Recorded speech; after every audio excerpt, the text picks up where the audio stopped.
ఆయన ఏమన్నా నేరం చేశారా? కానీ అయినప్పటికీ యేసు ప్రభువాన్ని ఇద్దరు దొంగల మధ్య నేరస్తులుగా సిలువ వేశారు. అయితే లూకా సువార్త 23లో 39లో చదువుకున్నట్లయితే, వేలాడి వేయబడిన ఆ నేరస్తులు ఒకడు ఆయనని దూషించుచు, నీవు క్రీస్తు కదా, నువ్వు రక్షించుకొని మమ్మల్ని కూడా రక్షించమని చెప్పాను. అయితే యేసు ప్రభువాన్ని నేరస్తులుగా సిలువ వేశారు. అయితే అంతకుముందే ఆయన్ని అక్రమకారుల్లో ఒకరిగా ఎంచబడ్డాడు. అయితే ఆ మాట కూడా చూడండి ఒకసారి. లూకా సువార్త 22వ అధ్యాయంలో 37వ వచనంలో ఉంటుంది.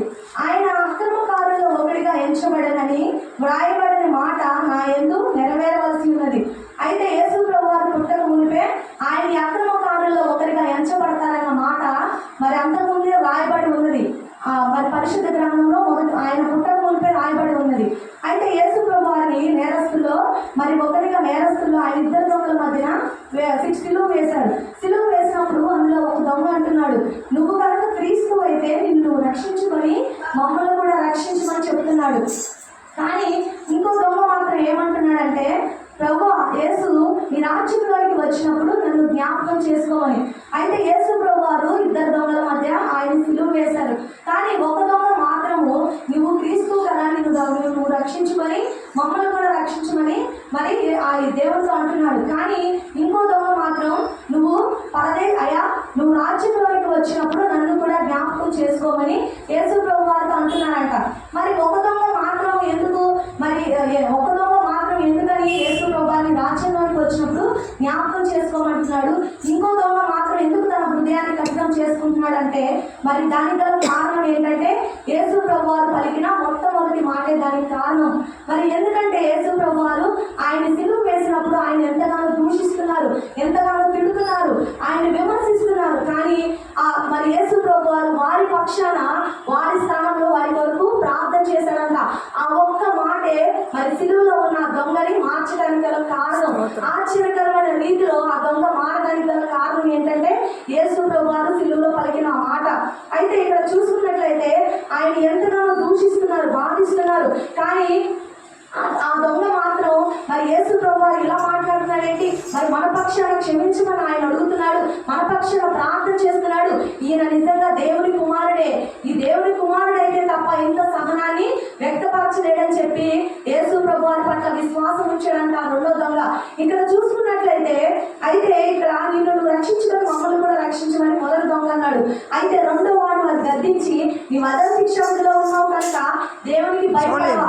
ఇక్కడ ఆ దొంగ మొట్టమొదటిగా యేసు ప్రభువారికి భయపడే వ్యక్తిగా ఉన్నాడు. మనం అదే శిక్ష విధిలో ఉన్నాం, మనం చేసిన తప్పుకి మనం అదే శిక్ష విధిలో ఉన్నాం. కానీ మరి దేవునికి భయపడే వ్యక్తిగా దొంగ ఉన్నాడు. కానీ ఈనాడు దేవునికి మనం ఎంతమంది భయపడే వ్యక్తిగా ఉన్నాం? ఆయన ఏ తప్పిదం చేయకపోయినా, ఆయన ఏ నేరం చేయకపోయినా ఆ ఇద్దరు దొంగల మధ్య ఆయన్ని నేరస్తులుగా వేశారు. కానీ దొంగ అంటున్నాడు, నువ్వు అదే శిక్షా విధిలో ఉన్నావు అని గద్దించి నువ్వు దేవునికి భయపడవా అని అంటున్నాడు. ఈనాడు మరి ఆ దొంగ దేవునికి భయపడే వ్యక్తిగా ఉన్నాడు. మరి దేవుని కుమారుడని నమ్మాడు. అయితే మనకైతే ఇది న్యాయమే, మనం చేసిన వాటికి తగిన ఫలం పొందుచున్నాం. కానీ ఈయన ఏ తప్పిదము చేయలేదని చెప్పాడంట. మరి దేవుని యేసు ప్రభువారిని చూసినప్పుడు ఆ దొంగ అంటున్నాడు, మనము అన్యాయం చేసాం, మనం దొంగలం, మరి మనం చేసిన దొంగతనానికి, మనం చేసిన పాపానికి ఇది మనకి సరైన శిక్షే. కానీ ఆయన ఏ తప్పిదము చేయలేదు, ఏ పాపము చేయలేదు. మరి ఇప్పటికైనా నువ్వు దేవునికి భయపడవా? ఇప్పటికైనా నువ్వు చేసిన నేరానికి శిక్ష పొందవా అని చెప్పి ఆ మొదటి దొంగను రెండో దొంగ తిడుతున్నాడంట. అయితే రెండో దొంగను తిడుతున్నాడు, ఖండిస్తున్నాడు, విమర్శిస్తూ దేవుని పక్షాన మాట్లాడటం మొదలు పెట్టాడంట. అయితే ఈనాడు చూసుకున్నట్లయితే అక్కడ యేసు రాజ్యంలోకి వచ్చినప్పుడు నన్ను కూడా జ్ఞాపకం చేసుకోమన్నాడు. అయితే ఇక్కడ ఆ దొంగ యేసు ప్రభువారు ఒక రాజ్యాన్ని నమ్మాడంట. ఆయనకు ఒక రాజ్యం ఉందని, ఆ రాజ్యానికి ఆయనే వారసుడని, ఆ రాజ్యంతో పాటు ఆయన మరలా భూలోకానికి తిరిగి రాబోతున్నాడని చెప్పి ఆయన్ని విశ్వసించాడంట. మరి ఈనాడు ఎంతమంది మరి మనం ఎన్నో మరి ఆనాడు మత్తయి సువార్త ఒకసారి చూడండి. మత్తయి సువార్త 27వ అధ్యాయంలో చూసుకున్నట్లయితే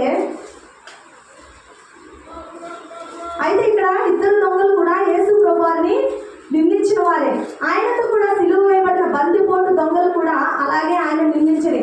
మొట్టమొదట యేసు ప్రభువారు సిలువ వేసినప్పుడు ఇద్దరు దొంగలు కూడా అందరితో పాటు ఆయన దూషించిన వారే, విమర్శించిన వారే.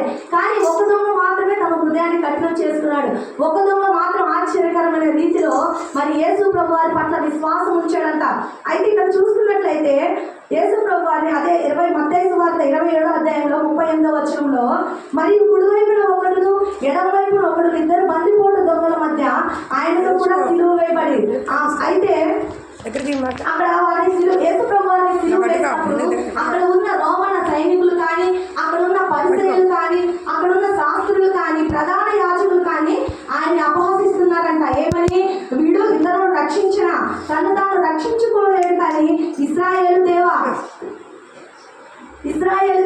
నువ్వు సిలువు దిగిన ఎడల వాడిని మేము నమ్ముతామని చెప్పి ఆయన్ని ఎంతగానో దూషించారంట.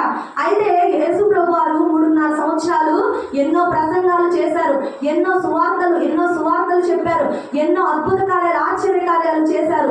అయితే ఆ మూల ఈ మూల ఎంతో మంది శాస్త్రులు, ప్రధాన యాజకులు వీళ్ళందరూ కూడా యేసు ప్రభు వారిని విశ్వాసం ఉంచలేకపోయారంట. ఆయనలో ఉన్న దైవత్వాన్ని గుర్తించలేకపోయారంట. కానీ సిలువలో ఉన్న దొంగ మాత్రం దేవుడు పలికిన ఒక్క మాట ద్వారా ఆయనలో ఉన్న దైవత్వాన్ని గుర్తించాడంట. ఆయన పట్ల విశ్వాసం ఉంచడం ప్రారంభించాడంట. మరి అట్టి రీతిగా మరి ఆశ్చర్యకరమైన రీతిలో దేవుని పట్ల విశ్వాసం ఉంచి నిత్య రాజ్యానికి వారసుడుగా మారాడంట ఆ దొంగ. మరి ఈనాడు మనం కూడా ఎన్నో బలమైన వర్తమానాలు, ఎన్నో సువార్తలు, మరి ఎన్నో వాక్యాలు వింటున్నాం. మరి దేవుని పట్ల మనం కూడా విశ్వాసం ఉంచుతున్నామా లేదని ఒకసారి మనం పరిశీలన చేసుకోవాలి. ఆనాడు యోబుకు ఎన్నో శ్రమలు, నిందలు, అవమానాలు, ఎన్నో బాధలు వచ్చినాయి. కానీ ఎక్కడ కూడా యేసు ప్రభు వారి పట్ల విశ్వాసాన్ని కోల్పోలేదు, ఆయన పట్ల నమ్మకాన్ని కోల్పోలేదు. కానీ ఆఖరి క్షణంలో, సిలువ వేసబడి ఆఖరి క్షణంలో మరి ఆ ఇద్దరు దొంగల్లో ఒక దొంగ అనుకునే రీతిగా, ఆశ్చర్యకరమైన రీతిలో యేసు ప్రభు వారిని ఒక రాజుగా నమ్మాడు. ఆయనకు ఒక రాజ్యం ఉందని, ఆయన రాజ్యంతో పాటు మరలా రాబోతున్నాడని నమ్మాడు. అయితే అనుకోని రీతిగా, ఆశ్చర్యకరమైన రీతిలో ఆయన పలికిన ఒక్క మాట ద్వారా నిత్య రాజ్యానికి వారసుడుగా మారాడు. ఈనాడు మనం ఎన్ని తప్పిదాలు చేసినా, ఎన్ని పొరపాట్లు చేసినా మరి ఆయన ఎదుట అయ్యా నేను పాపినయ్యా నన్ను క్షమించని అడిగితే మరి మనల్ని కూడా ఆయన పరలోక రాజ్యానికి తీసుకెళ్లే గొప్ప దేవుడు. మరి సిలువలో ఆ దొంగ ఎన్నో పాపాలు చేసి ఉండొచ్చు, ఎన్నో అపరాధములు చేసి ఉండొచ్చు, కానీ ఆ ఒకే ఒక్క మాట ద్వారా ఈనాడు నిత్య రాజ్యానికి వారసుడుగా మారాడు. ఈనాడు మనము కూడా దేవుడి పట్ల విశ్వాసం ఉంచాలి. ఆ ఒక్క మాట ద్వారా ఆయనలో ఉన్న దైవత్వాన్ని, మరి ఆ దొంగలో ఉన్న దైవత్వాన్ని గుర్తించాడంట. యేసు ప్రభువులో ఉన్న దైవత్వాన్ని ఆ దొంగ గుర్తించాడంట.